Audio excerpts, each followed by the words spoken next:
production team no Bright Ebo Taylor sounds on a darling for Mrs. Abigail from Paul Bright Uso Omunyina Ekao and I'm the show ever chairman BK Benu we try sense our Qatar Romuso air production from Black Stars camp and the Nina and so about any of the World Cup other nations no the production no if Qatar straight and I answer air Canada yeah the own some and so Edeba Sir Christian sir good morning. And the morning. We just have Pumboko. Oh, yes, I don't boko. Yadanyanko Pasi.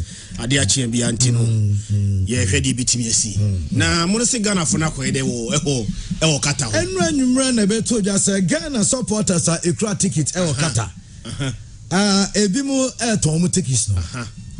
Now, on the tickets, the command is annual tonswa, a black market price. Do we better Sony Adiade?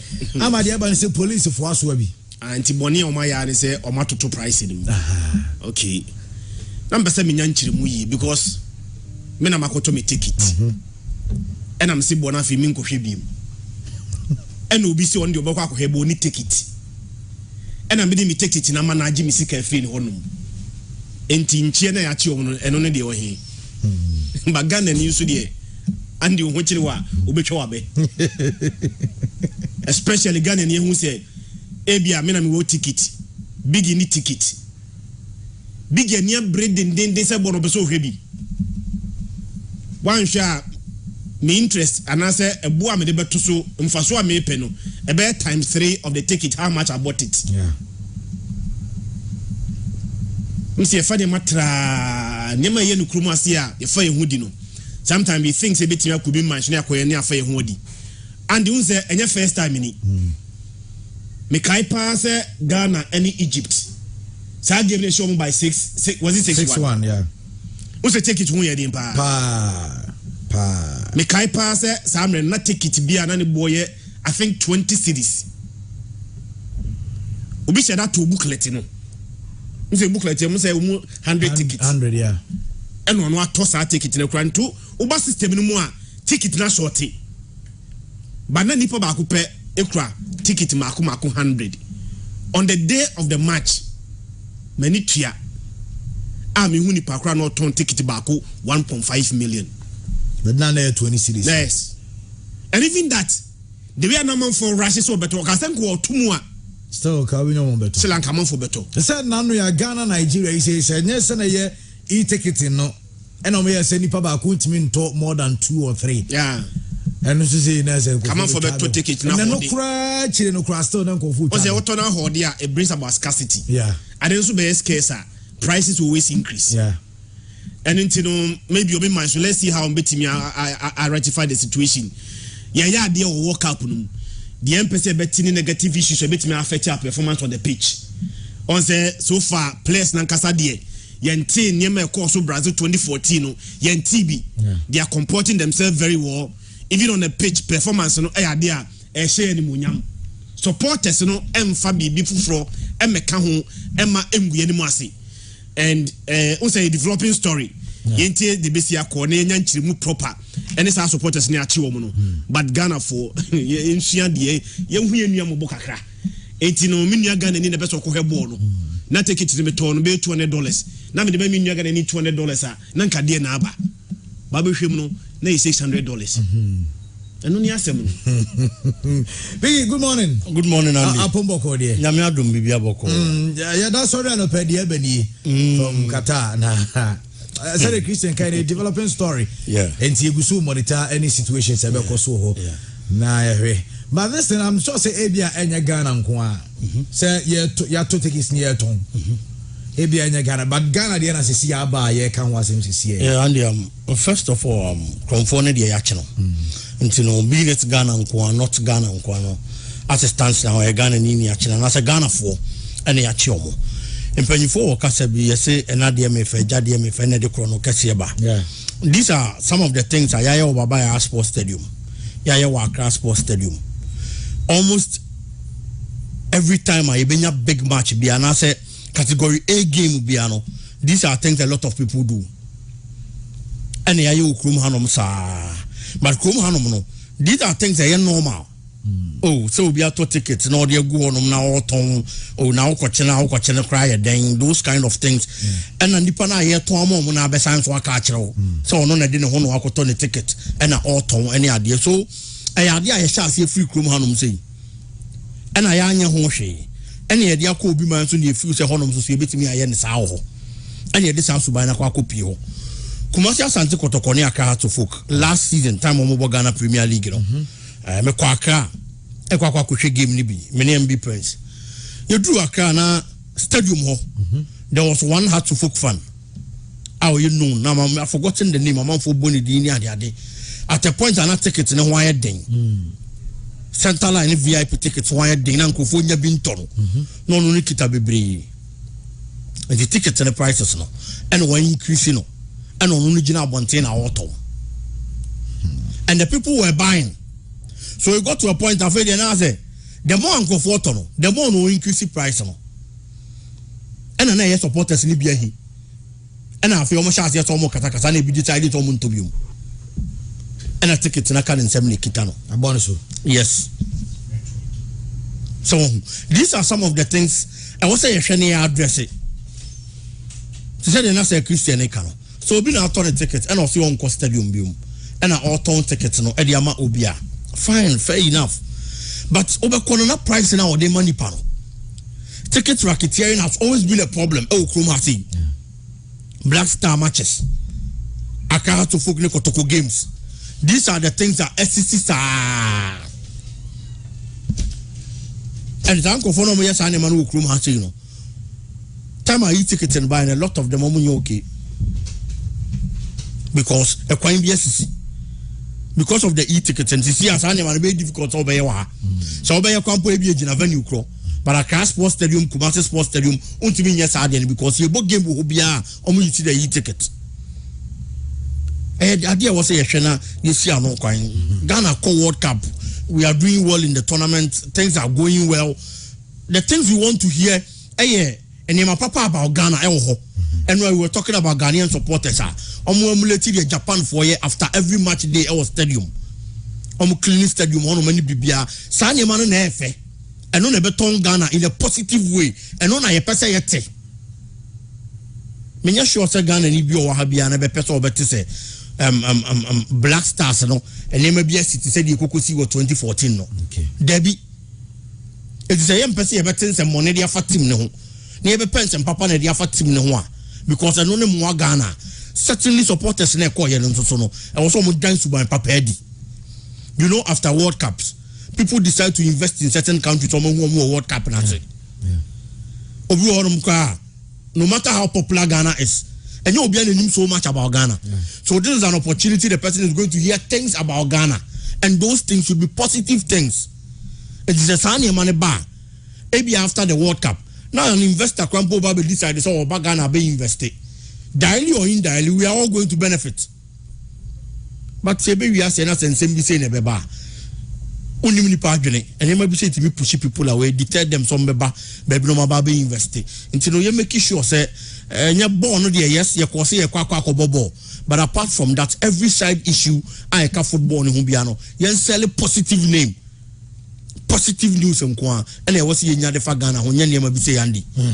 Matevera big issue and I was in a kind of Christians who are the Kakasa, what's a Christian Kamasan Sobo, Musubium Namini or more Atua and Commons. Never send a medical can never sound so Quakata. Now Yane a year BK the new tries Marco Dinkonafi and Roma catcher as now I'm back with her Black Star Steve Nonafi, Diaco Subiano, Wom Amai and set me I can take a Dinkomo. Now I heard the free Black Stars as well and so it's me a Pimba can say Christian and Meki Ghana Egypt near example. Ubi Smam saying to Mempe take it in Bimano. Now, someone told me, I than Christian. Me chase take it here, Bialam Kunya Bitoy. Ninya Bito, na give me a Sunday, and I'm Kunya take it no Saturday and Numre. Christian, every biggie. Sunday, I drew me in the Panina area. Made a no Biamam take it in be. And I'm in the coy, no crime is out on a boy, na times, every bed times 2 or 3, the actual price. Now you could drew we now and some match and almost can't take it. As can you can take it from see fake. Miss no one could toy. Your scanner maybe the original. Or yes, can be a fake. Hey. I know you're Herman. Nam so Herman, na me hu say de me church mu no me sha say de afri. Na me hwere no Herman. Afia de o nti say de say me take it man no ko. Na me make it because I don't know so here. Me Brian say na me take it no. Yeah. Na e fake. Nti ho na stadium ho na. Na say yes are na bi mu so kura tickets were around. Na no kura no. Ye ko tona IMCC because Omar Jones, what you say the panel to a fake? Take it on so to minim ebia said na maybe make no. Say bia me na me to take it back open am say give me nyan ko hwebiem timi dey me obi dia no problem. Ba be hwere ni for back up to take it. I crown for just one game. Yeah. Say any prako no so 30 ticket for one game one. He's trying to exploit other people. Yeah. Because say any prako no say this day will come. A lot of the Ghanaians never back Qatar will come abroad money ticket. Say ni pano wan to with the motive say obe chairman ko for like yes. Na saying skabi mo eto ticket say skabi in there so no. Na what in kano. Skabi still now na you require that so work hard. And say me go make media. E be gu mo akosi e in kan. Na say no so why tight. And skabi no to ticket dia on 200 or the Bible check. Yeah. Ba obenya unia Ghana ni a or 200 yes what the Bible check o. Or the business. A game no I thought or Ghana ni or that number of tickets no. When yam faswa asking even some of the players now a park so ball.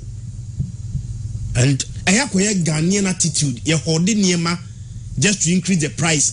Then you are going to watch it. Say this a Black Stars JC. Say yes, be a sports center now, Beba. I'll be near JC, no, said AC tone na. Christian, Kokurumsa Kope Black Stars JC.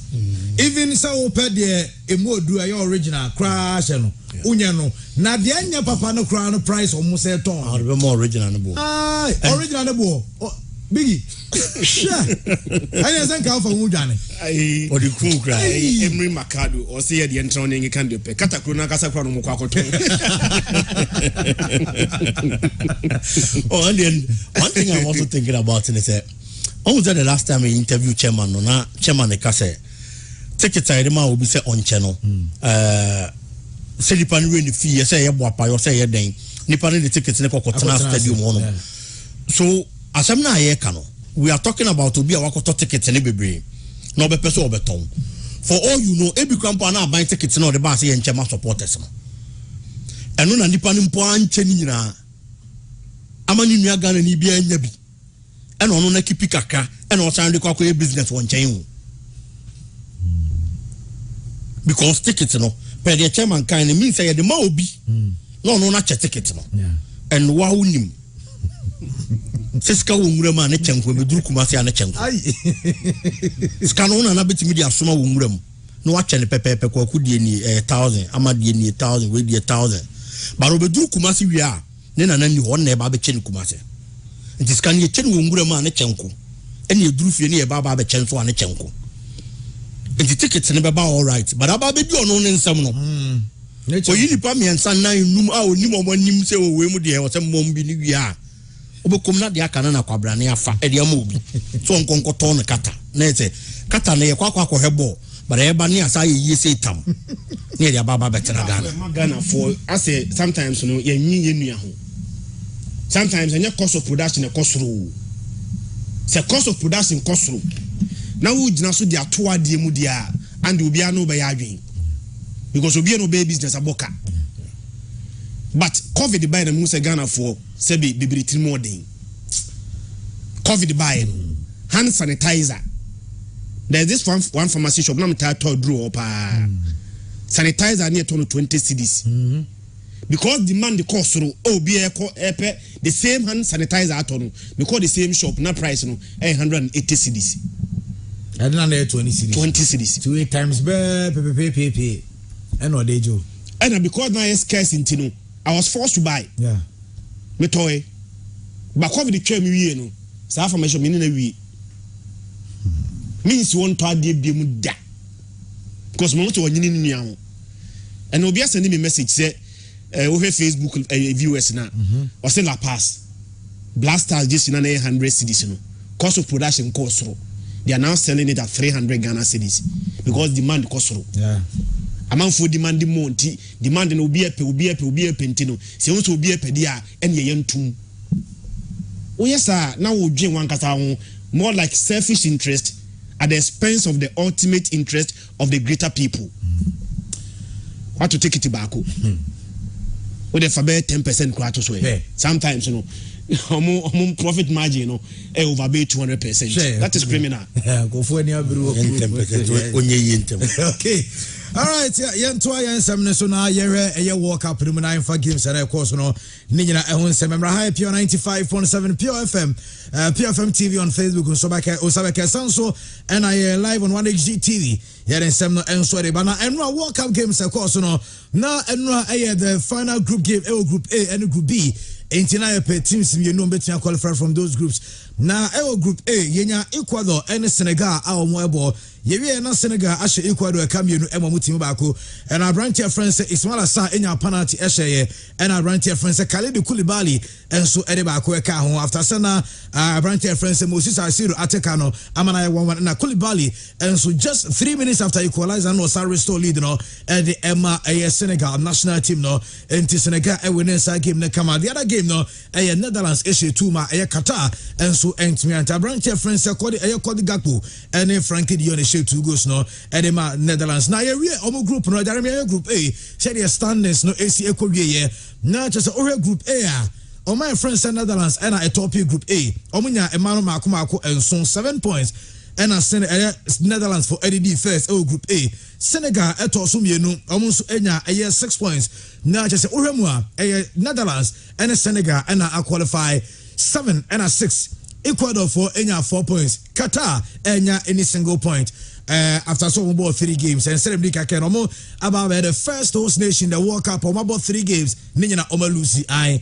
and my friends Qatar and Netherlands Senegal and a qualifier na enra say the game no na esiete na nyasum keto na yenko the streets of Dakar na yenkonko Senegal for no essence enra celebrations and na so after sir referee almost the referee 6 minutes na to so na Senegal Ecuador 6 minutes na so no na as a Ghana and South Korea de no now live on Facebook nyabo channel say the name Asia Koye so and I share on 1HD TV no say and a name Asia tie ewo Senegal utie radio remember when you feel of how enra na Senegal man nyina atiagu montene so and I say we Dakar nyankofo atiagu montene so a wom celebrate Senegal wom qualification from the group.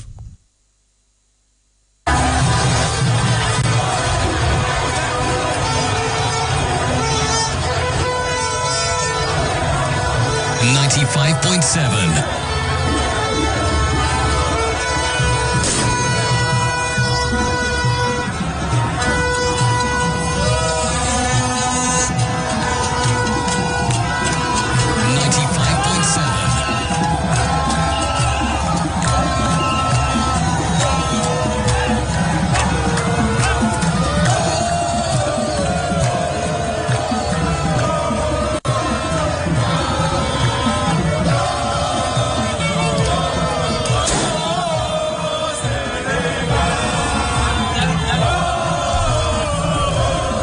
Enti uhe screens ne so a na utie sound na we akiri na eno Senegal man no na chese supporters no eno a wo enjoy game no and chese wo aba eno enti eno anija na ewo Senegal no enya asem keto nko force so mu jane kro mo na dodo na nso ekuta omo Senegal flag and chese wo ma hye AJC enso abo mu jesi enti eno a enije wo Senegal na enya asem keto na nya honko a se obasan so nya the other video so a baby a na chese ase city center na omo mountain giant screen enti Christian big any TF4 nyina ne ahwefo o Facebook and as 1HD TV a ya mountain giant screen ewa bontene eho na chese ni parodo na so ekogu a na omo hwe game na area free one na eho nso no celebrations ewa Senegal baby na omo hwe game no hey 95.7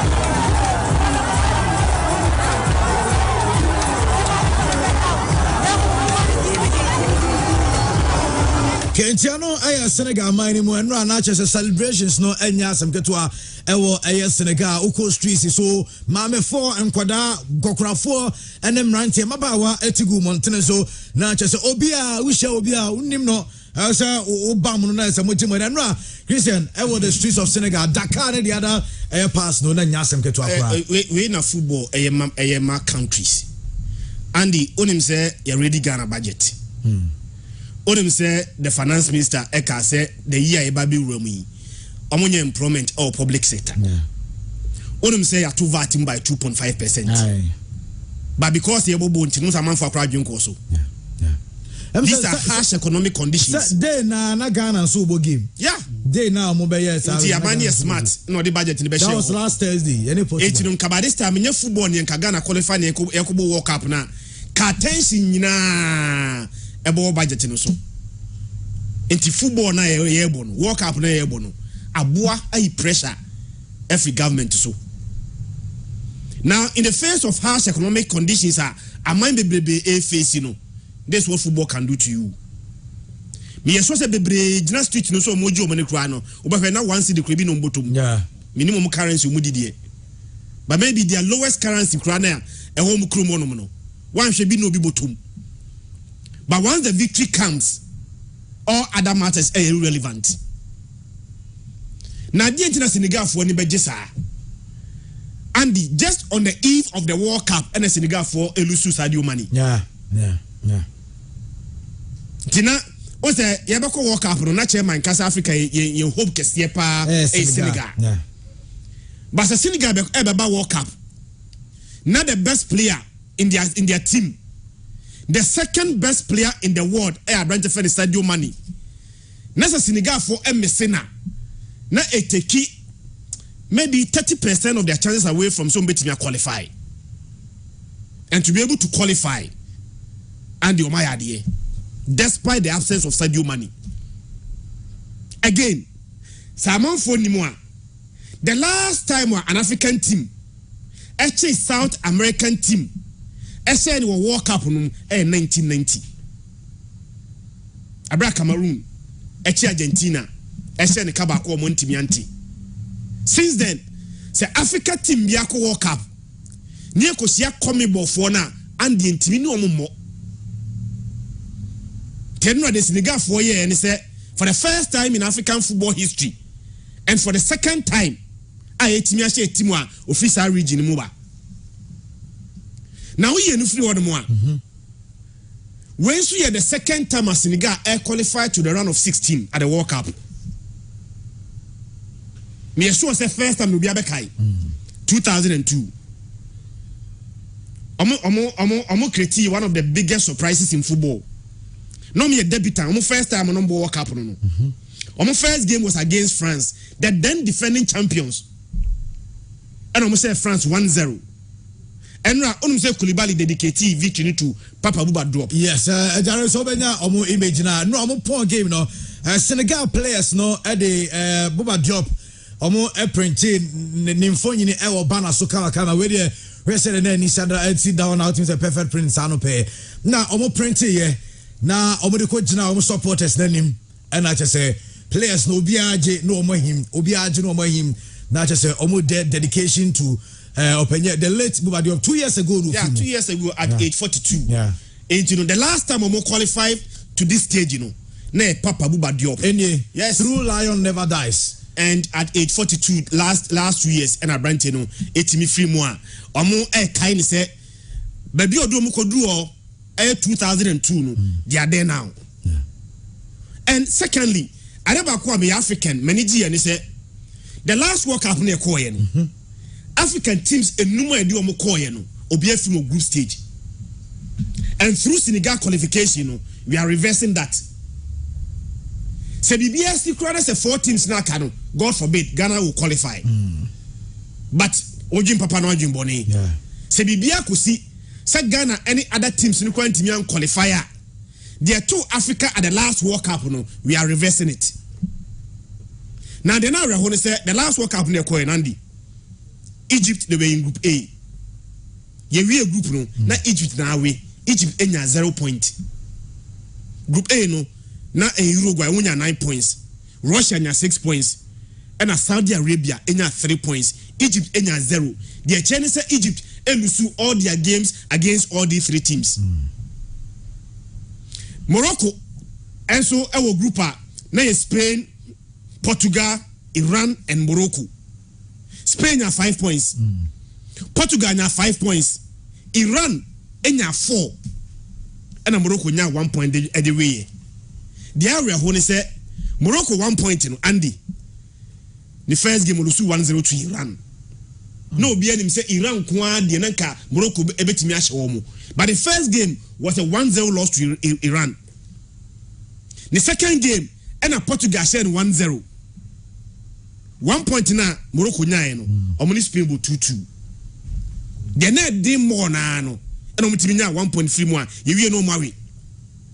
Another African team, Nigeria. In fact, 2 African teams are omunya more points or the last World Cup and Nigeria and Tunisia. Nigeria nya 3 points but the third. Qualify ye because Croatia nya 9 points. Argentina nya 4. Na Nigeria nya 3. Edi third the film. Then the next team I think it's Tunisia. Tunisia for crowd here. Belgium nya 9, England nya 6, Tunisia nya 3 and Panama nya 0 point. And Senegal can say the last World Cup they qualified to the World Cup. Ghana and Kobe.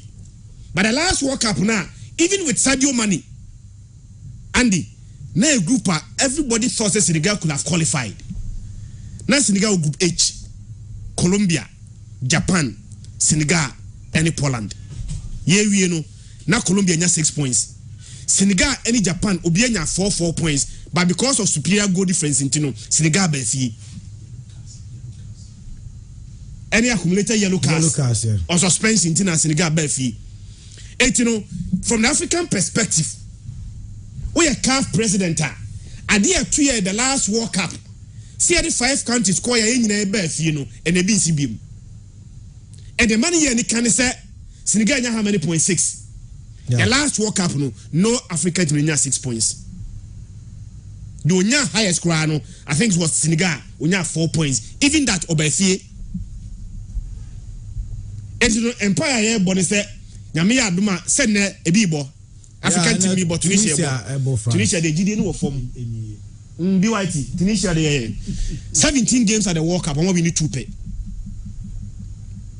can get 2 aba and I say nka by nomination and now pass record or pass performance they call World Cup there Tunisia then come bi na che because when they go to the World Cup they are not up there.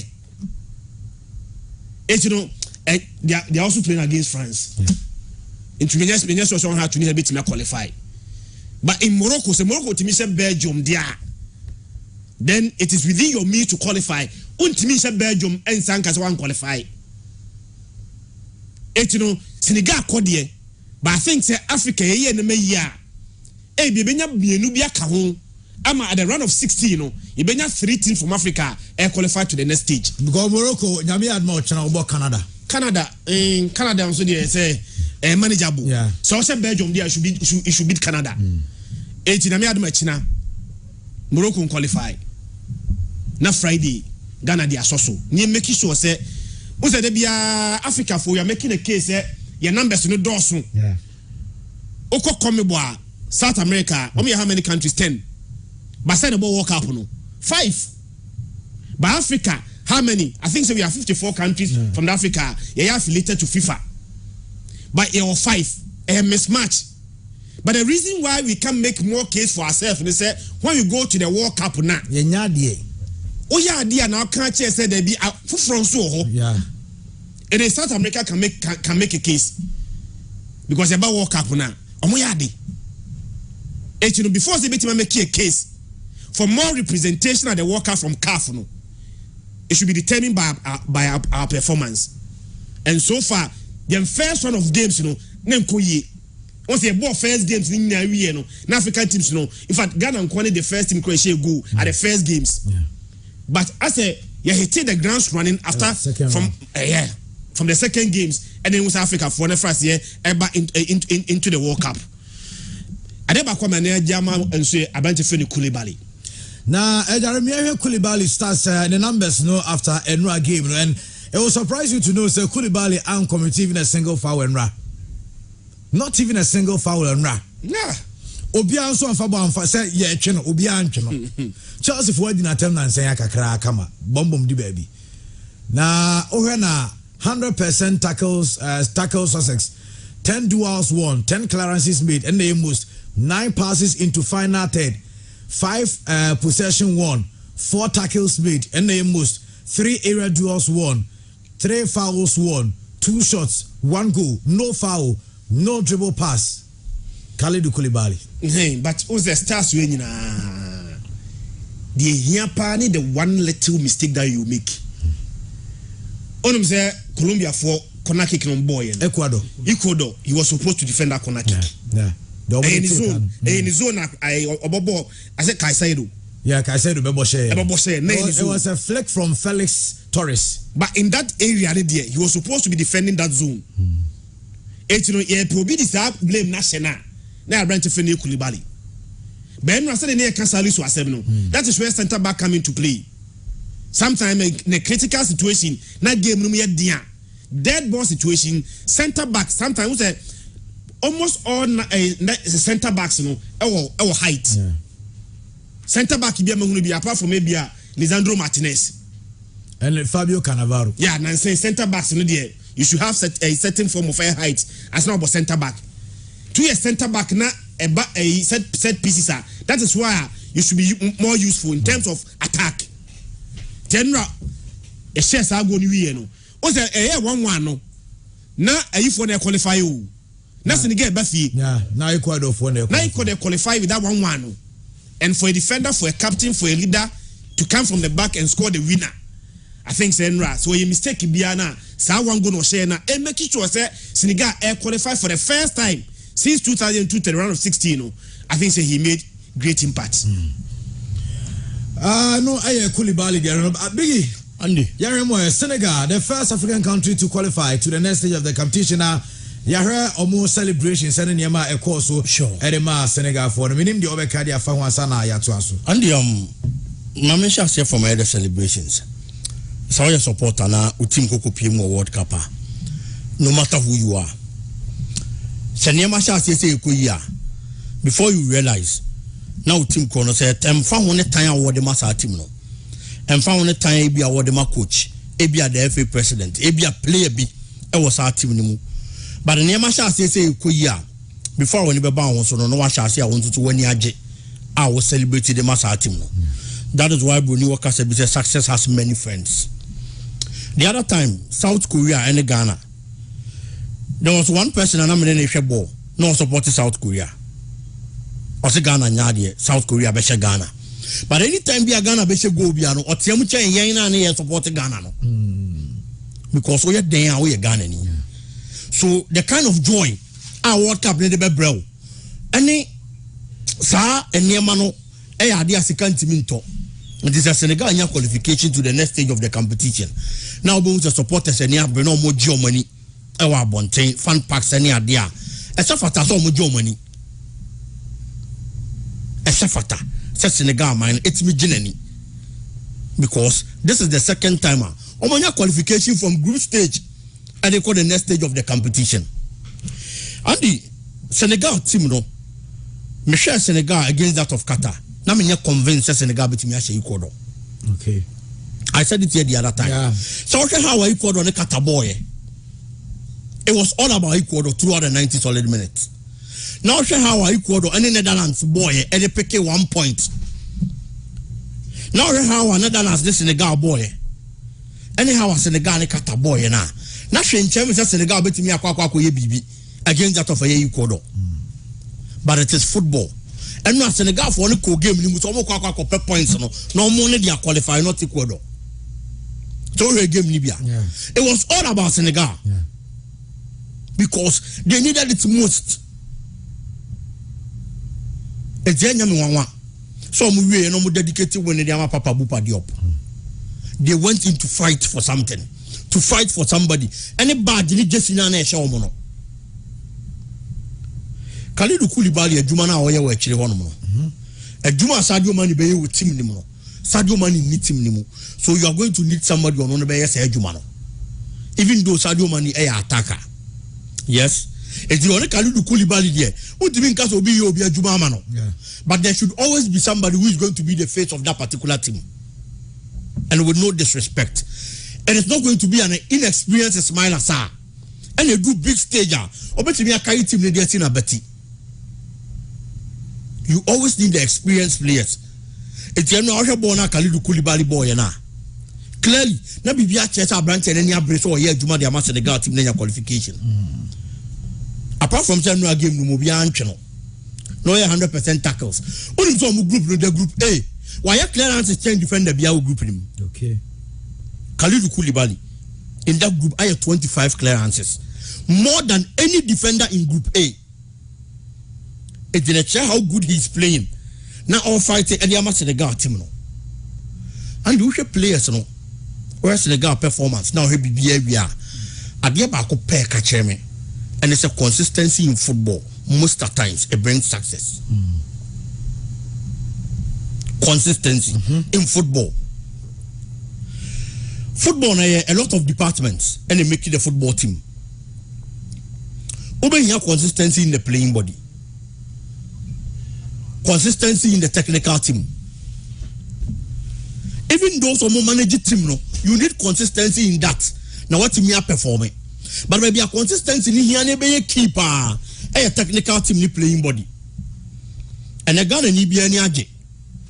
First the Ghana qualify to the next stage of the competition. You both players in Abaso. I've seen a lot of people who coach Aliou Cissé Abaso. So Aliou Cissé is a very good coach. He's been an icon for the Senegalese team. Thomas Senegal won the first AFCON final. He was the captain. Onu NSR coaches Senegal to their first AFCON final. Or coaches Senegal to their first AFCON title. Senegal have quarterfinals in the World Cup. I can once say Senegal born home during that time in 2002. Aliou Cissé was the captain of the team. Owie obey coach Andy. For the past 7 years, he's been the coach for Senegal. 7 solid years. Within that 7-year period, many sure say easy the Aliou Cissé. There are times when they went to the World Cup in 2018, Omani Japan yinanya 4 points. Now what's the yellow card you Senegal free match Japan? No free no. Aliou Cissé was the coach. When they got to the final of the AFCON for the first time in 2019, now Oman Timian J trophy no. Aliou Cissé was the coach. Eventually, and Yama Mianuna na Senegal ehhehwe. Ana coach biaba won timi nyama omo. Omunya mmenede ma Aliou Cissé no. Aliou Cissé has done that thing for Senegal. As we speak, AFCON final no lead Senegal di omo koye no. Ntimi anye yie no. Eventually, osan to lead omo di omo kokoje because of consistency. Yankasa wanje trophy nti yampam no. 2018, when Tibian former qualified from the group stage. Big man, remember, I Facebook on the echo down, but I think say WhatsApp so about back, you know. Okay. Sounds so you're back on Facebook, okay. With me, I call now WhatsApp to us. So PFM TV. Andy, it is said in America. Oman Pamono. 2018, when Tibian former qualifying free group anchored the round of 16, they stuck to Aliou Cissé. We are in 2022. After 4 solid years, Adiana went to me in 2018. Andy went to me in 2019. In 2021, AFCON Wabejamomo. In 2022, qualification now no more from the group stage, you know. Aliou Cissé to me almost Adiana Momo from group stage. I normal qualify for the round of 16. Ghana call AFCON. Comoros che Ghana or share Ghana. Now Comoros coach Ame Abdu a coach team no for 7 solid years. 7 years. And a Comoros share Ghana and a share Black Stars or AFCON mo. And that time, Saye AFCON no was Comoros' first AFCON ever. No mumbo AFCON da. But because of consistency omunya brede man certain coach so wetimi aye adwuma no ye nya omugidie for 7 solid years within that period AFCON ye born every 2 years ya mokrampo ye born AFCON makom yensa within that 7-year period Andy they stuck to the coach one qualify koneko bo betimi unqualified koneko bo betimi continually with consistency Amen Abdu at the Comoros qualifier eba be ball AFCON for their first time Asia Ghana in the group. It's in yama consistency de bano. Ebinye. Okay. Say no be any of the normal boss Senegal baswa. They shouldn't forget. Say they were patient for a certain coach. Aliou Cisse. I work with team for 7 solid years. Black Star performance they win. They lose matches back home and Sabi. Say the basically theater there so the forgetting the consistency in football and the success na ye here no ebeba ti say you predict Senegal yen hwe de Senegal ye no na yen hwe bibi mfamfim na in football one key thing at the success eba e consistency. Okay, Mira Sibigi said Medica can so Netherlands and so qualify alongside Senegal. Netherlands for no Qatar say Qatar de omone so mbe yes bi Qatar menye so omo ehosti World Cup no thinking say bit maybe be on the field. Na nyo number first game I show mom supporters sorry free say but I think say Qatar wanted to get the attention of the world and no more hwehwe but in terms of a football there you don't expect Qatar so bit me qualify from this group dia na Qatar team qualify because they were Netherlands the same group beboa who Senegal in that group na they say Qatar bit me qualify from the group but me the Ibia Majaris is here. Also, no need discuss the value World Cup a place on players. On players, yeah. Esia na man say Fabrizio Romano, Twitter Balabrante Feno, Mohamed Kudus. Okay. Now, Barca director Johan Cruyff. Also, we've been tracking Mohamed Kudus for more than 1 year. We can say now that Barca want Kudus, but he's attracting interest. He's scoring goals, and in Holland. They discuss a lot about his positioning. So yes, I know him well. Yes. Kudus Mohamed. I did World Cup by a man. Yeah. She say maybe a Kudus one. Say your World Cup ni we are. Si kabia Ghana phone to me from Manono. Obeti the World Cup na kwa kope. Eti ye World Cup ne ka say be be $5,000 per winning bonus.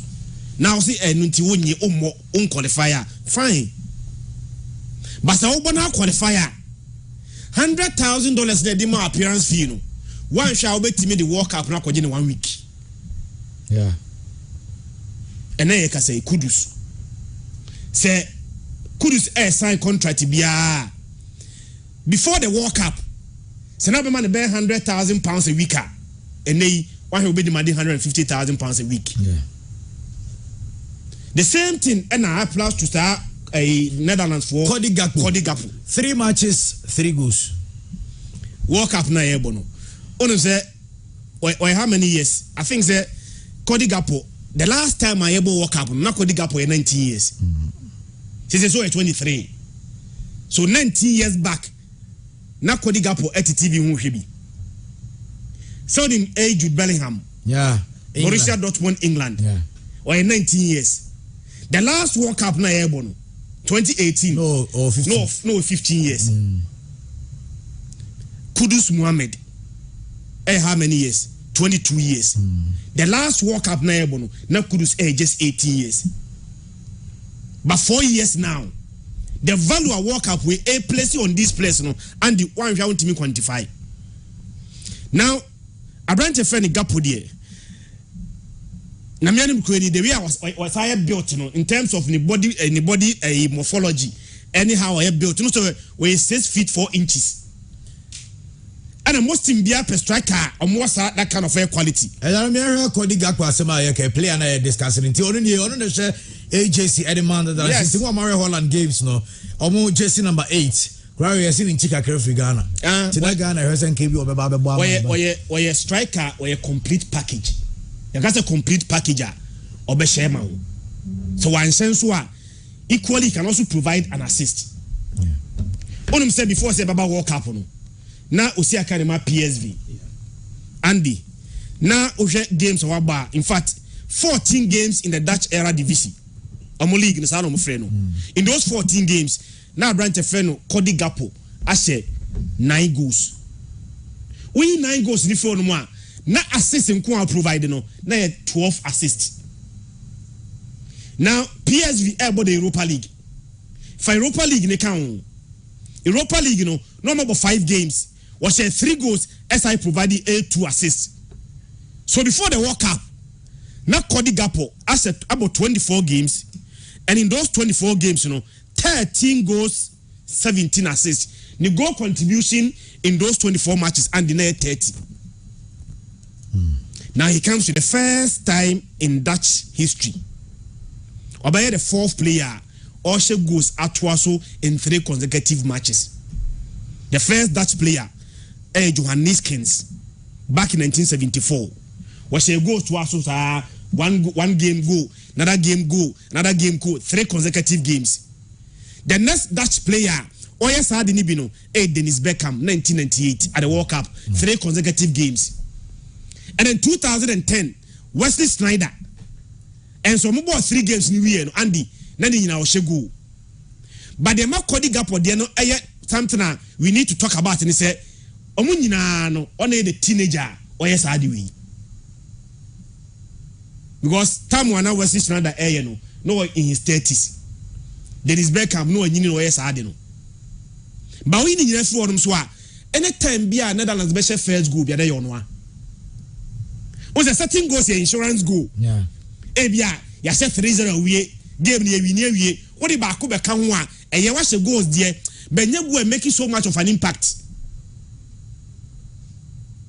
But it no anytime be a games now Netherlands have Bobiano. So measure first goal be an one. Let's go back and watch Omani Senegal game. No, na game easy. Yeah, very tight game. Senegal and Ebo Boni na. Time no share goal. 84th minute and share the first goal the Netherlands. Asana Omunya the winning goal 2-0. But go there man Omunya compose. Any press a from so no. Abranten the share. Our next game was against, I think, Ecuador.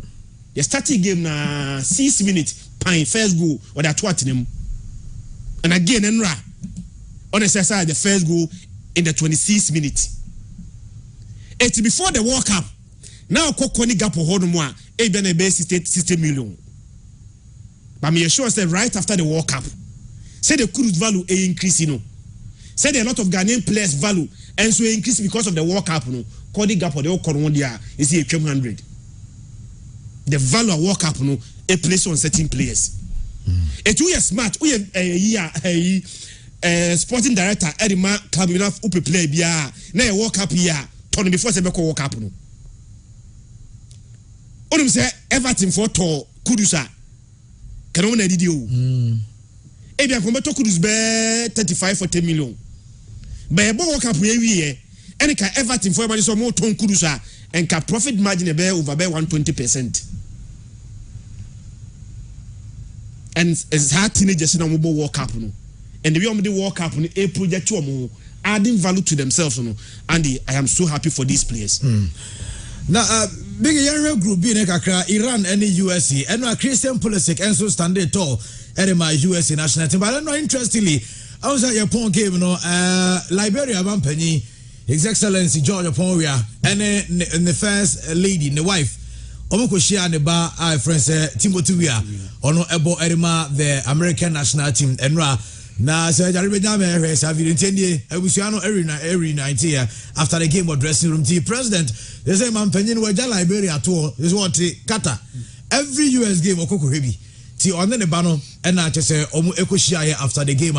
Nine Genecost, but US wants to be a game no call hotel. Oh, nine Yasam go to a brand friends of politics. Etienne, where Sejino Des and Aboni Shades come no. Only Christian Pulisic game no or shall go to a prior to the call hospital. Second half no Waribi.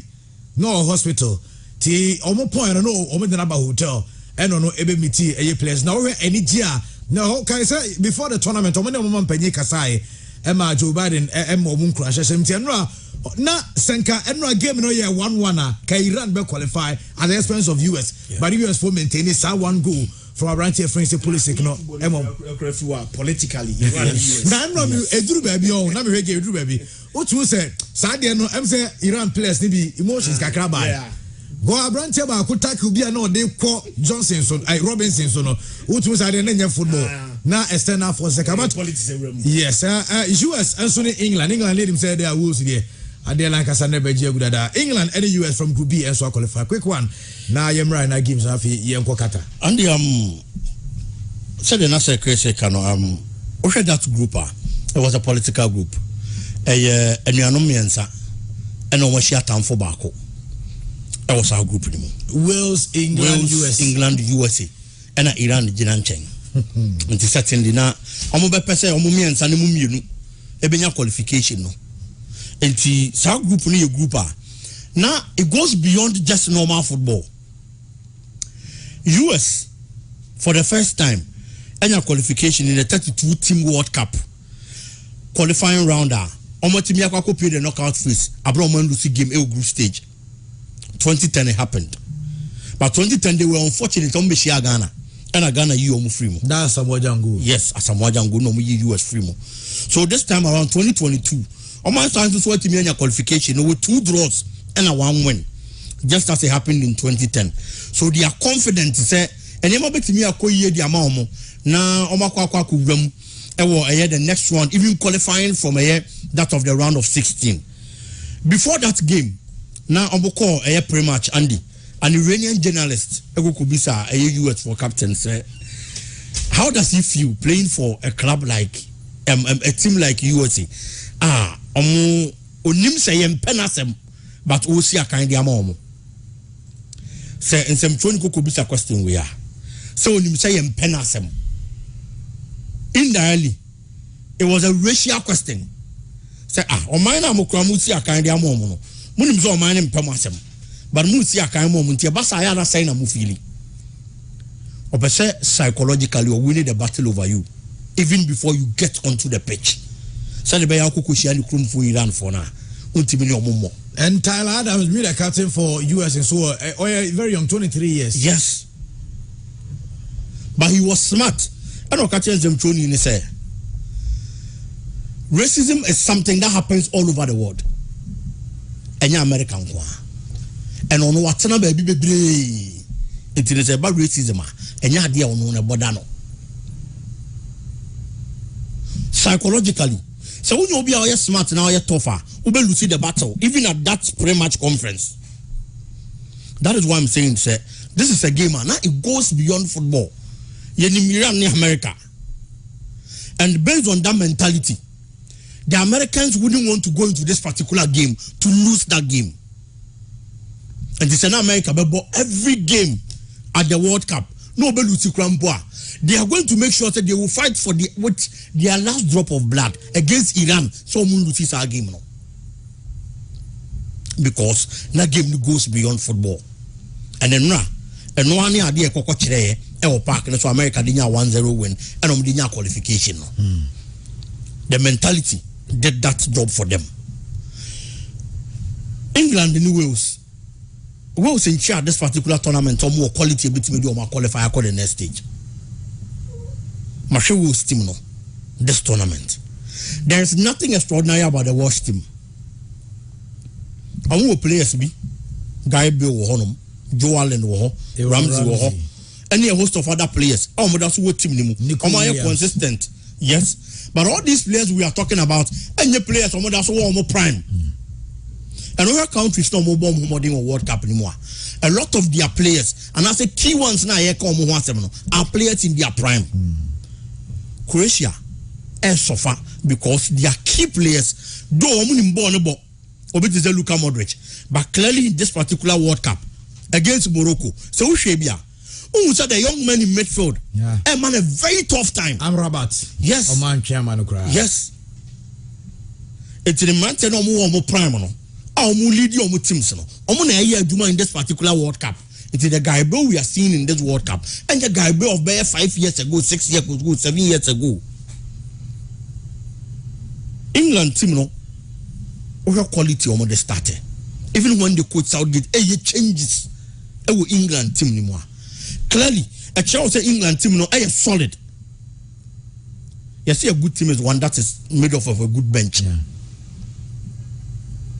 And now, Bukayo Saka man started, but Marcus Rashford no starting game no had that opener and maybe be the floodgate for the goals to come for that of England. Eventually, he had 2 goals. He won the man of the match, and that superb free kick. Yeah. And open England players from our bomb modern World Cup more. Over to me, I can't Marcus Rashford the knockout because on your shake Rampono was 3 goals for World Cup just like that of a year David Beckham. It is over Benchi Bukayo Saka. Now when you have this kind of quality from Marcus Rashford, I check how good and strong the English national team is. One of the worst players in a club football this time in Koyim from Manokra. In Tiaman for Canada, and then can you see I didn't come in po because me personally, me nima the Contia, Gary Sauger Befa Harry Maguire, no Jafika Tomori, so Fanenko, because I got Maguire to Manchester United, Naniman Koye. But Tomori at AC Milan has been a pillar for AC this particular season. Okay. But I know I thought Harry Maguire performance for England. And then the performance in this particular World Cup, it looks like he's a different player totally. And all this quality, that's a share that of the Welsh national team. And Yamanko Yim from Maumwa. Now, me who have first nominal results against England. Normally, I call the next stage of this particular competition. And you know, for me, English guys, you know, deserved it. And they are confident. I've said this thing already. Say, almost say 2018 and 2020. Almost call finals of the 2 major semi-final Bako, which was in 2018 World Cup. No more call finals in 2020 Euros now. They feel say, looking at the steps Omo making, any progression Omo making in major tournaments, the last 2 ones they played, you know, it is time some will be to me I get this particular World Cup trophy. And a time in a better say Omo be to me a and also to me. But that mindset in the guys of the English, in the minds of the English guys, you know, working magic at the moment. I believe say if only they continue like this, Ebiana, who knows? They have the quality, the likes of Jude Bellingham, any of their chair said their quality players are on any day given the opportunity. So kudos to them, they deserve some qualify. Diaka and a Dawson. Okay. Diaka and Dawson to England for Ebeshia Senegal. Nyami on Sunday. And as I game rest about quick ones on any games now you say we remo Qatar na any BKB wedding come and the games about so you Australia Denmark and I France against Tunisia in that group. France early don't qualify that with 6 points. Australia 3 points. Denmark 1 point. And Tunisia and so also 9 almost Ekra 1 point. Australia Denmark omumu bia betimi qualify mana yi sanso na Tunisia and so etimi qualify money. Tunisia are not out entirely from this tournament provided say omutimi kwahye no munya very good score line editia France and normal hope say bia goals na nema bekoye and so etimi omutia no 1 game and I said the other games ever so in that group na Poland, Argentina, Mexico Poland, Argentina and Mexico and Saudi Arabia in that group so no say no so the Poland 4 points, Argentina 3, Saudi Arabia 3 and Mexico and so 1 point. Christian here are games no quick ones and Sunday the official no and so to us Creamy me African in Kamene say Tunisia be qualify but you didn't form said I mean the pass say the way to crowd I see Tunisia ko World Cup 17 games at the World Cup we need just 2 pay. And on the first 2 boy na Tunisia are yet to pick a win. And at the man at their moment say they are now playing against France. France are qualified you. But at this stage, you know, on France are qualified they will need to set a certain standard. Say if teams bem a bear 9 and numbia. Omunya 100% record from the group stage. France be person become one of such teams. So I qualify but there's always a greater motivation to win. Who said Tunisia and France for Asia the World Cup that. I'm first competitive meetings in here. But my catch was say even though say France for qualify. You know say France you saw French players now. I still don't see Tunisia qualifying. Maybe BYT Sawa has said here. Once I brought a certain recorder, sometimes record never, unfortunately, against African teams. Ronaldo set record at the World Cup. They say what against Ghana. Miloslav Klose ever all-time top scorer at the World Cup. The same thing was against Ghana. Olivier Giroud did one goal to become France's all-time top scorer. Probably he will get it against Tunisia. Menyeswa said, for Giroud, I'm so happy for him. Only say World Cup way, Nanko be back up to Benzema. Yeah. And a Benzema pra. The last World Cup na France for GN. Only say Olivier Giroud ebo. I think the first game one start. The first game na Barca play Dembele. And a coach Dembele film no tactical switch. And the Olivier Giroud be na game. Obo games na kadi nyina. France the World Cup no. But Olivier Giroud answer one goal cry. Then we come back to the next World Cup. And for a player at the previous World Cup, one say one goal, but Okra made that. And then was say 2 goals at the World Cup. And when you go back, he's a player, the value I say the man no. And who say you shouldn't recognizing that match. Yeah. And let's look at players that France are producing. Amazing talent too. By any World Cup way, one shot in Andy. Nepe Air France's all-time top scorer, Olivier Giroud. He just did one goal pay. And unfortunately for me, as an African, maybe it's one goal no be here to set our record no will come against Tunisia. And I'm here Barcelona ni baby whom baby in the state of Poland, Argentina. Minyina hefa. Lewandowski betiase. So no we here World Cup if I'm making this statement. And I'm a boy. Lewandowski knew that here World Cup no, so they making a statement. Messi didn't here World Cup no to make a statement. By Osha group na, Andy a draw enyama Argentina. Was on board draw. Still Poland will lead Argentina. Was Poland will 4. Yeah, Obeko 5. Argentina be 3. So on board draw Argentina be 4. Poland Beko 5. Poland Beko 5. Why be Tosu? Saudi Arabia say Mexico. Saudi Arabia beko 6. Sa Argentina bo draw, de betimi aboa na ne say Mexico betimi say Saudi Arabia ba be 1-0 pe. Argentina ebe very secured. Say they will make sure say they qualify to the next stage there. Andy and yes so mutimi wini. Lewandowski and last game no also fulfilling the dream. On said the last World Cup 2014 or by one shegu. Sa World Cup we yesaji penalty edi mana was about to chine. I think their first game was against Mexico. Energy penalty di ma Poland. Oh here go, oh here World Cup go was about to chine. Tomo last game no share go no. And I say a dream come true. Dream na bema we are and then papa mpacho we the Miami player no ya gum kakra. Ya gum kakra. Na for the first time since 1986, Poland qualified to the knockout stage. That the last time I bought World Cup, I who say Poland, I qualify every group stage, you know, way back in 1986. But almost 20 pie, and we attack the year because attack the year because we have attack now, and for the lady. I think it's Arkadiusz Milik, and Robert Lewandowski. No about Zielinski. Zielinski see a kind of Napoli. Arkadiusz Milik see a kind of Juventus. And Lewandowski see a kind of Barcelona. Omne lead the attack. Their strength is supposed to be at the front. But so far, teams Mienua and concede goals at the World Cup.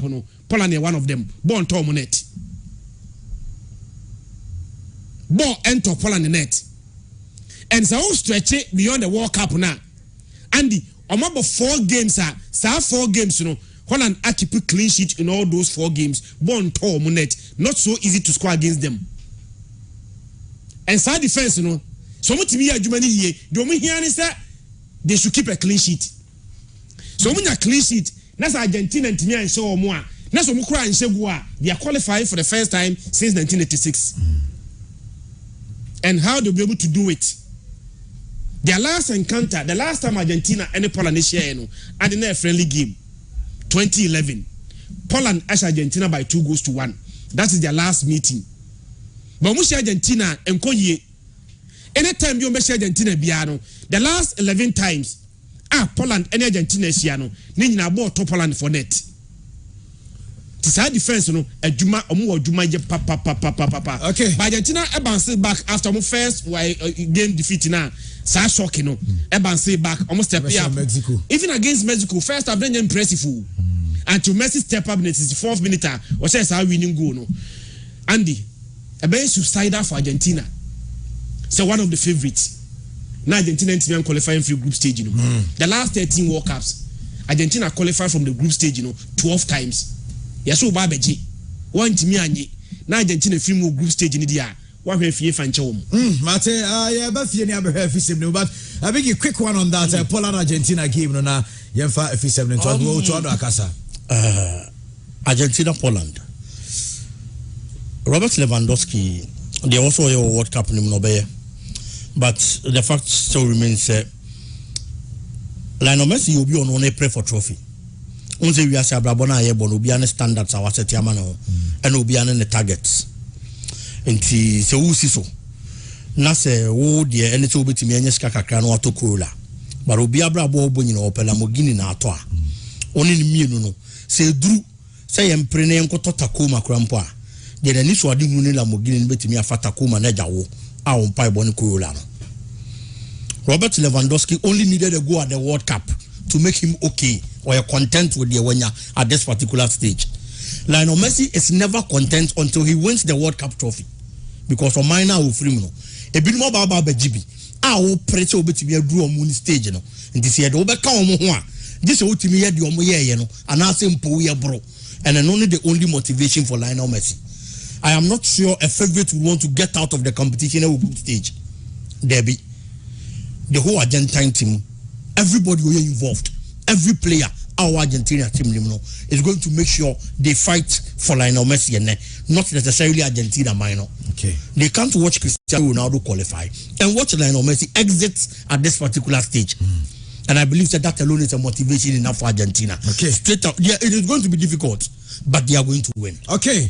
Argentina going to win. Okay, no, I said this here to have Pure 95.7 FM, Pure FM TV on Facebook. We are live. We will be and so at me. Samsung on one HD TV. Show no H. Good night. I am 5 to also. Now I am called Black Stars of Ghana. Cam Nano Pay. Coach Tuadu Edikan about Senegal national team Nabaso on Senegal are qualified to the next stage of the competition. I'm happy for Senegal. They really deserve it. They have a good team. Very, very sad that Mané is not there and he's injured. But it's I always say to the boys, for us, it's more than just a game. Africa is a continent which due to the history, to the colonial history, had a lot of difficulties.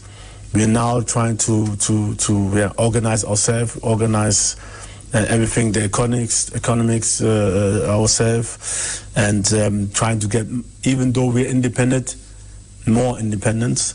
And football is, I think, also a way where we can show ourselves, and it's very, very important to us. So I'm very, very happy when Senegal gets to the next round and even further. Very, very important for the whole continent. Coach Otoado, Black Stars of Ghana head coach on Senegal, Eddie Atinika. Now, one key player for Black Stars, Branty and friends, Kudus Mohamed.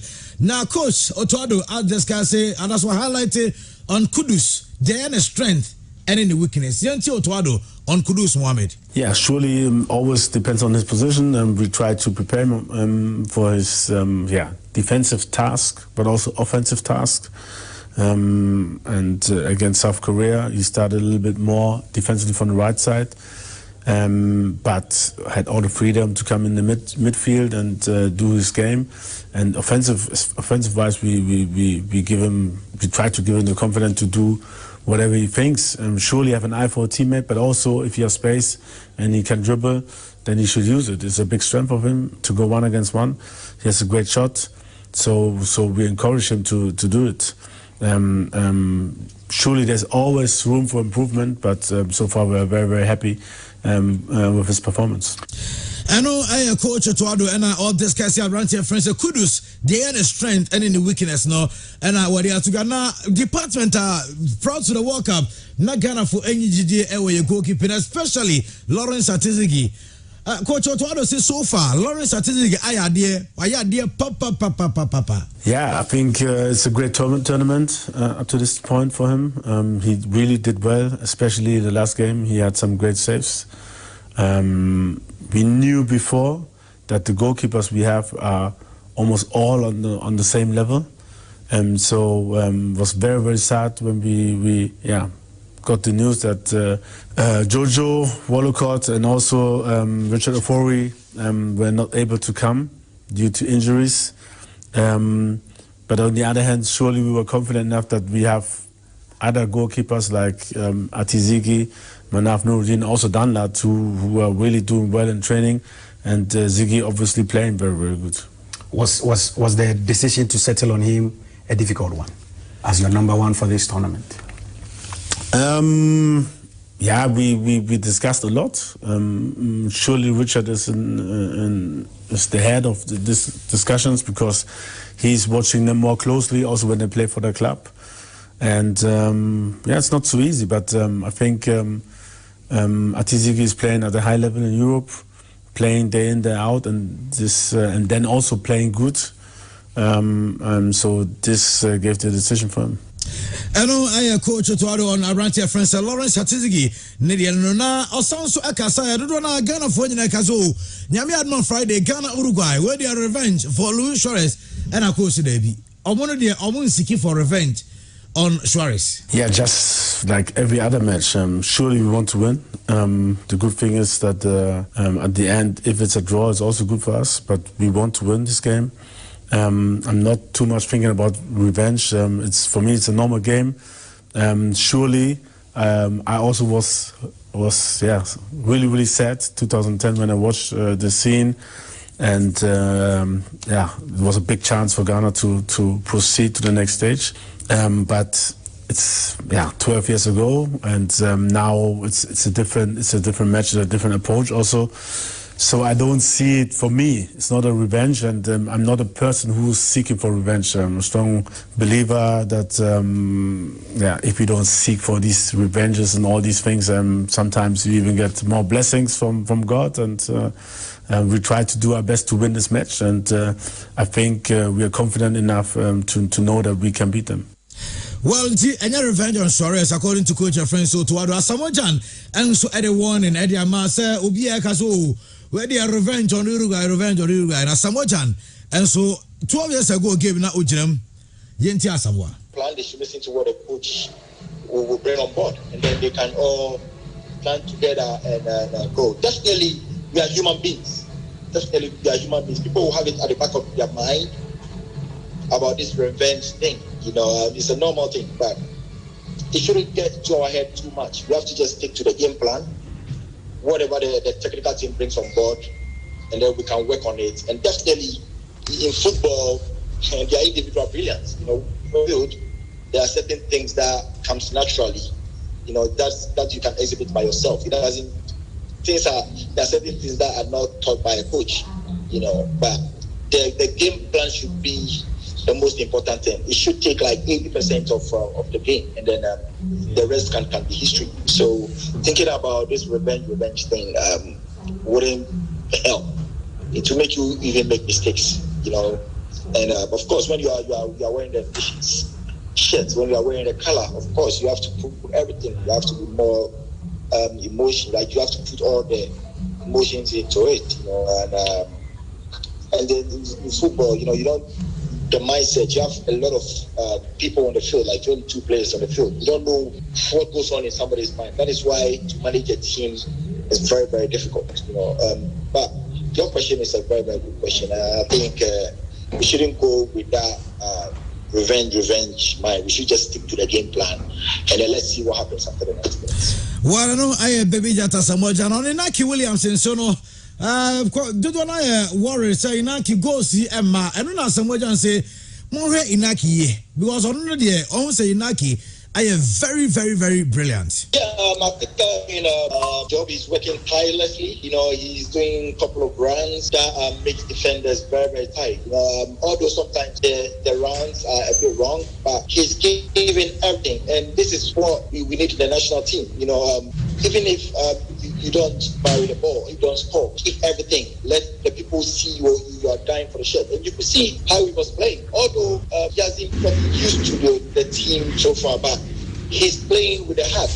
You could see he's giving everything he has, just to get opportunity. So sometimes you go to a tournament and it doesn't favor you, but this is not the end of the tournament. But for me, I'm looking at the willingness. I'm looking at that perspective, how he's giving everything. Although he hasn't found his feet yet with the national team in terms of scoring goals and stuff. But for me, what he's done so far is I know baby just as Samojan and I ten Canada who can say no chairman BKB Kasano Kase Ghana supporters a free Ghana Hako Qatar no bi munya aduane ni na minister honorable Mustafa Yusuf area to just say obesere supporters no embe because limited private funds and now only di juma ewa Qatar. Your membership of the supporters union here, the Ghanaians resident in Doha here, who happens to be around here, my brothers and sisters. First of all, let me also add my voice by thanking you all of you coming to support our stars. Some of you have to pay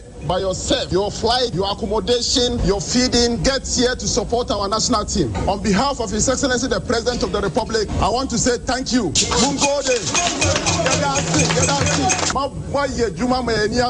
Your support from day one, from Accra all the way to Doha. Our first game against Portugal, even when we were down, we were just looking. I was seated behind His Excellency the President. The supporters, were just still cheering up. We thank you so much. We have traveled this journey together. We started this journey together through the qualifying series from South Africa, Zimbabwe to Ethiopia, Kumasi, all the way to Abuja. Some of you were beaten, but you have never given up. We continue to support our national team. We are here to support our team. We know there are challenges. We are human beings. We can't get it perfect. We started from Accra with challenges. We got here with challenges. I want to appeal to you that forgive us any problem that you have encountered on your way here. But resources are very scarce. We have global economic challenge, and because of the global economic challenges that we find ourselves, we have to move from one corporate institution to another corporate institution, appealing for support. We have to appeal to individual Ghanaians to support us to bring some of you here. So the little that we have been able to arrange, we'll use it on you to support our stars. Sports Minister, Honorable Mustafa Yusuf. And yaten in Canada, Christian Mosore, Bessa, Transnomiasa, Naya commentary, but sounds not a non Suebasaba, Nemomia for no perfect print. I will ask behind TV3 and answer comment from Samsung Sports Center, the new Sports Center, Amakum traffic light will be a tech Trotro opposite Bayport or and a Sports Center where justice be able to could you perfect print today, the beer print in a 1 hour call when you be SODFE, Dubai energy drink and sweater, Grace Gift, Hairback Clinic, Samsung Holland Insurance, Ubinana Travel and Tour. Last Chance Travel and Tour, a mobile outfitters, and our Dunko Company Limited. Woman at Christian, Mamma Sanchez, Hobium, na Efisem no, Coach Tuado Akasa, Samojan and Swakasa, and Honorable Mustafa Yusuf and so Akasa, and their first supporters are Qatar. Maybe a meeting Honorable Minister, Semwa, Miss Mubi Bikachi and Kakre, Binise, also say, we started this journey together, and I'm a boy. Ghana Funyina, every single Ghanaian, a part of the history that we are making. That is why, Abasia, some of us also make a humble plea. Some Faswobin Suba World Cup Numua, let the ordinary Ghanaian or a part of the journey also enjoy it. Because we have admitted, so going to the World Cup, qualifying to the World Cup, playing at this level, was not just left to certain group of people. I say everything. Some of you were beaten. Yeah. Some of you bought your own ticket. They want to take it to Krana. Yeah. Finish up. Ako have ball. Any supporting blasters. Sa time ni pakro elusuno. Kubiti me de yeduma niska. Etino se World Cup ni ba. Once you have admitted Ghana phone nyina na contribution to make sure say qualify no. Sa do di ba ho dia. Let the ordinary Ghanaian also benefit from it. Now, me had my Friday against Uruguay. Me na me Uruguay coach na. Me boss Suarez. Me Uruguay coach na. Me boss Suarez. To get on the nerves of Ghanaian footballers, And that is where a psychologist will come in. That is where the coaches will need to come in. And we are sure past the coach will play Suarez.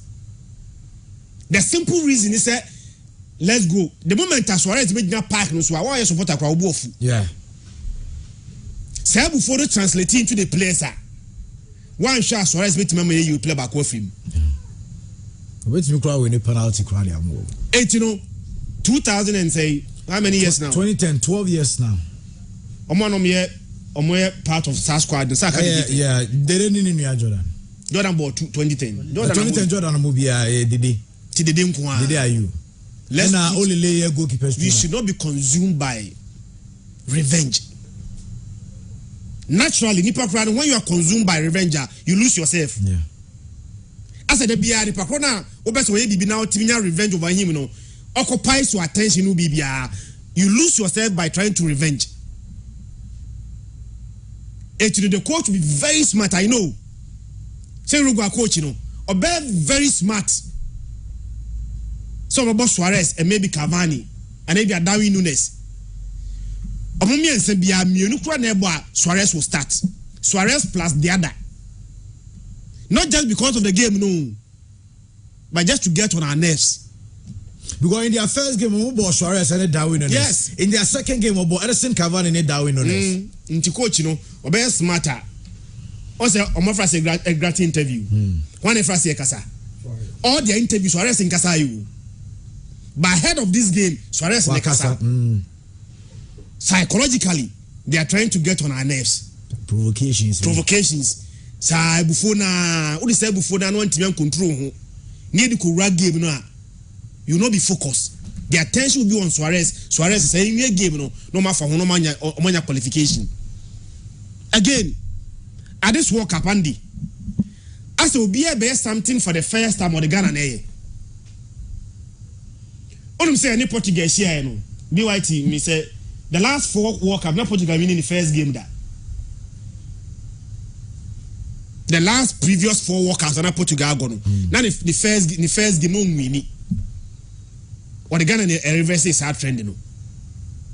Yani South Korea airborne. Now South Korea, our last game before the Ghana airborne was against Uruguay. A shot on target. By extension, Andy, our last 4 games at the World Cup, now South Korea a shot on target in 2 of them. Uruguay Ghana game, no, more just a shot on target, on your 2 goals. Yeah. And for the first time in their history, a South Korean player also 2 goals at the World Cup. It was against us. You know the ASR record no. Nyami Admo on Friday we are playing against Uruguay. Wouldn't say Uruguay and say go at the World Cup. Yeah. Uruguay and say go about 2 matches on far ball on net against South Korea against Portugal. So Portugal say 2-0. Yeah. Almost South Korea almost say 1-0. Yeah, goalless. Nti almost say go. You are very careful. The trend na ekoso no. One share the first team Portugal edible air 20 net. Uruguay edible air 20 net. And we should be guarding against those things. Again, Nyami Adama say game there as time goes the best the room pa. So about Suarez, about Cavani, our best way of surviving is to prevent the crosses because on befa air balls in the pa. Only team air not team no the strength air so be crossing balls in more. Your main way, 2 main ways of surviving. And number 1, either you stop the cross and now cross in the bar, you have the men that will deal with it. And so the air show games, me sure say your coach is not home. I'm also hey. Oman will say South Korea forced 2 goals from crosses. They are going to try to do that and put men on our center backs. Let's make sure that South crosses never ban. Number 1, let's put men on those flanks, on those laterals, and stop the crosses. Say crosses never ban so dia. Andy, me aduma Friday rugby me I prefer 3 back. Like myself. I'll prefer 3 back. Say, because we are going to deal with a lot of air crosses. Because the next South Korea time Ajiku Krabe can your 2 center backs no. Now not crosses neighbor, but then we're able to deal with them. Ntino onse omo crosses so obi oye intelligent bia no ball cross no to center backs ni mi no fin yeah nto win na ntimi mfa that is why all the back be gina san fin no ma the first one me say na ebeko second one be fa bebe to mu no fin a there's a third one ba pick his balls no. Let's begin to work on it, but we should not be consumed by revenge. Why in an attempt to go and say revenge, you know, that's our revenge mission, you know, we rather consume us. Yeah, right. Biggie. Andy. What's your coach or to add what you Samuel Jan and honorable? Andy, Mr. So, Omo Ekasagana and Korean revenge, and many more yarding. Okay, yes. Revenge simply means why I'm a bonnet and maybe you'll be a tiaka. Ghana form Pessia Beshe Uruguay. So we have to go and revenge. Okay. Utio to Adosi, he is not going for a revenge on Suarez. But probably a revenge on Uruguay. Said Sir Christian Ekano. Say you focus so much on Luis Suarez. Luis Suarez is the player who bufupa. A baby as you know as how team. So the target shouldn't be on Luis Suarez. But at the end of the year, not Ghana. And necessarily Suarez name Uruguay stopped Ghana from getting to the semi-final of the World Cup in 2010. Being the first African nation and Kebeti Bias Hadiano. Meme pesa ye call revenge. Ni ko she Uruguay bitika. Yeah, to us here. Ghana call revenge. But not necessarily on Luis Suarez. So call revenge on Uruguay. So who call revenge on Luis Suarez? A baby as here, maybe who could do red card was Suarez on. And our science will be a penalty. Uruguay team. And now Oba marking out of the game. I'm a Darwin Nunes. Yes. So the attention necessarily shouldn't be on Luis Suarez. But me dear, me pesa Ghana call a revenge on Uruguay. The year 2010. Now you achieve that dream of getting to the semi-final stage. You know, young Konko yo mubi na yan chaomo and yo free tournament. I think on that part I side with you. Yes. And Osha Ghana team now clearly. We have the men to do the job. Ya wo mema no. A ye pese ye de adwuma na ye betimi de aye. Andy coach Otuado akasa about Mohamed Kudus. Or say they look at Kudus, what he brings on board. No matter kwan ombefa so ombe use abrante no.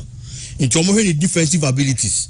No matter attacking abilities so kwa anyone ma what he brings on board. And the decide baby ombe use Kudus ama omanya some faso bebre. But Andy, I am going to tell Coach Otuado say, they should make sure they make Mohamed Kudus closer to the opponent's 18-yard box. Kudus achilama yehu. So be 18-yard area now or you're dangerous. Mfahu say defensive midfielder Juma. Defenders Juma.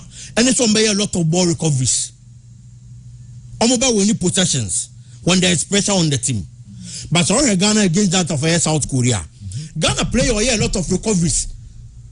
And winning possessions for them Ghana. Name Mohamed Kudus, which was 10. It is all here no.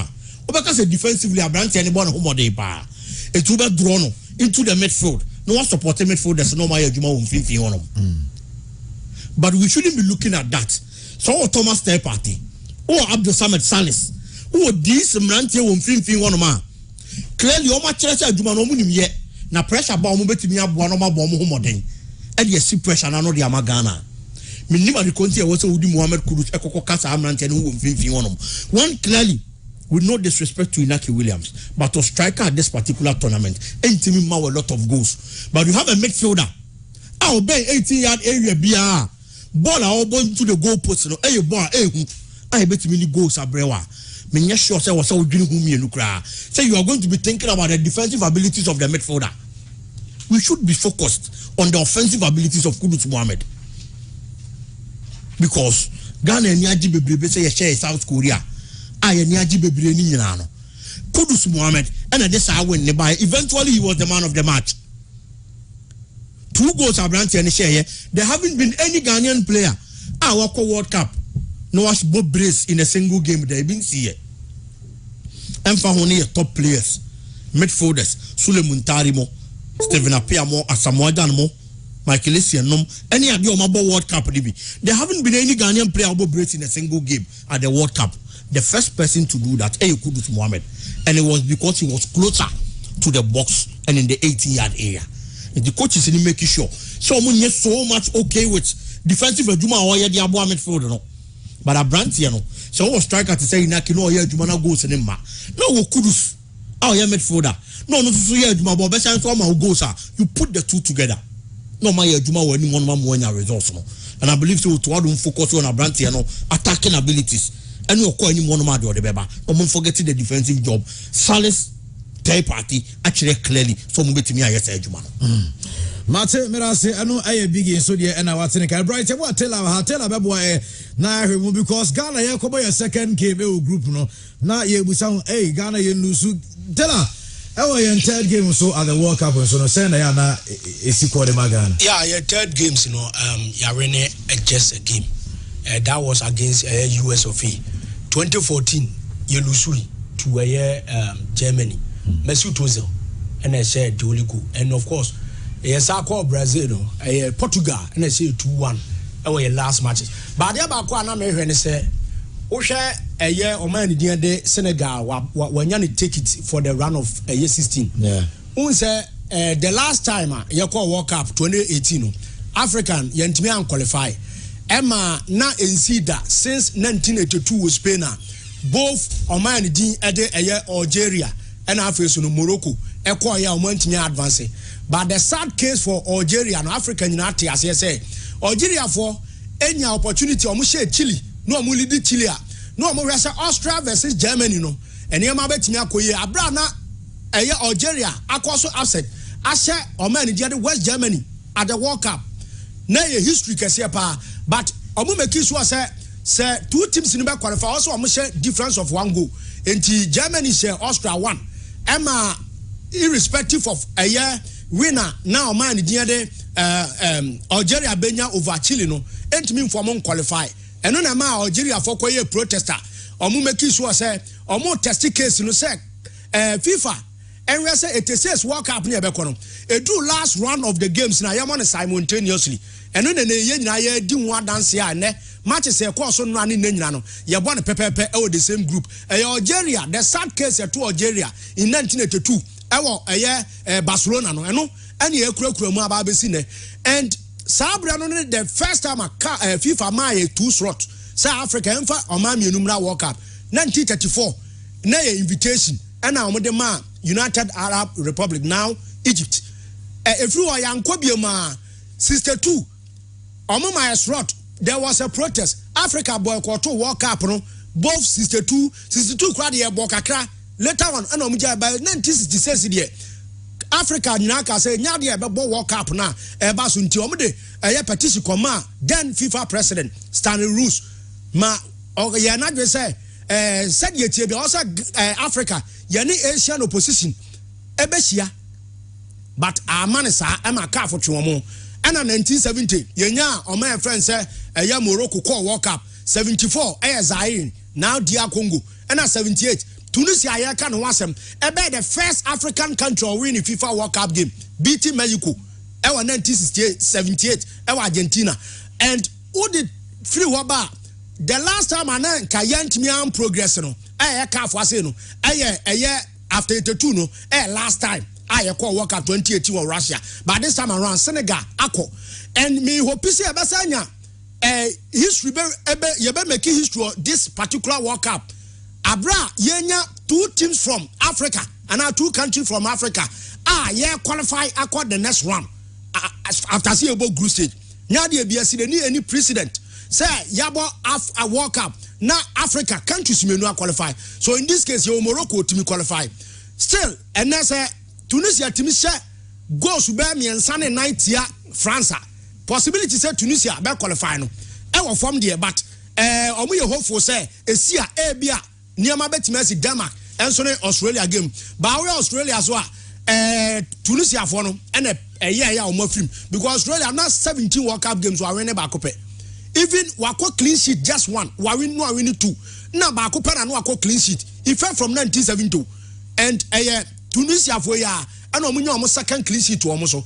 enti Ghana yes you match against South American opposition and I know from Senegal win no and ma Africa yani da so say after 1990 na Cameroon ashe Colombia South American opposition no enya de na Africa yetimi ashe omanya yane ni isi aka wo free South America continent da ebi ato Ghana Brazil beat ye 3-0 yes I share Uruguay 1-1 the penalties ye free ensi da biem until no Senegal for abra na 2 years papa Pupa Diop our we okay or said the first African goal goal the ma Senegal the opening game now host nation also opening game 2002 Japan Korea against France defending champions our team nya that goal in 30th minute beating Fabien Barthez in goal ema na metimi ko ye no na no Senegal for make sure say omako na 16 years omonko World Cup the last edition 2018 omko ye ene metimi anko ye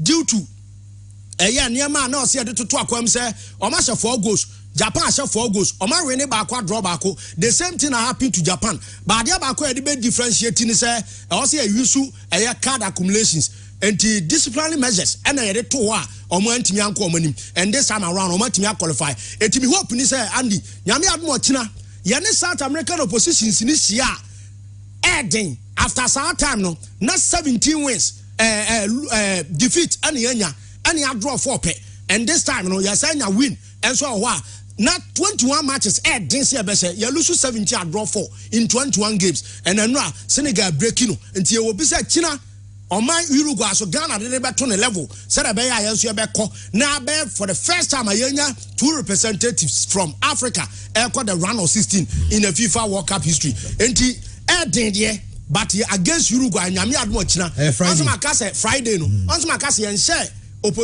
South American opposition will walk up that me Ghana and another the last time so saw mono walk up against African opponent no 1990 okay Cameroon for South Africa so progress quarter final stage and omukoko free mu onti empire pa and I boss Tunisia the end said the can Eden but Tunisia so 26 man squad no ko no emu 10 ye wo mo France okay ntiana no ebi omu benya that courage no and me sure say France for born no mbebo ne no nam so ma qualify awie no ebi omu give you omu said no omu bo 2 games ya omu boy no but omu so omu nya bi mo no so ebi omu so hungry for success no ebi anu so be different game and na wie enti eno so ye ba we so omu well but Eden but Ghana versus Ghana and Morocco there me ogide say ba ko be kwa akoka ana mienu ni nyina be kwa akoka Senegal ho ama ye timi akoyanim enso one day okay matemera say nti wo temi nkan no ahye no so say tap send as they say oh maybe to say US Canada UK Europe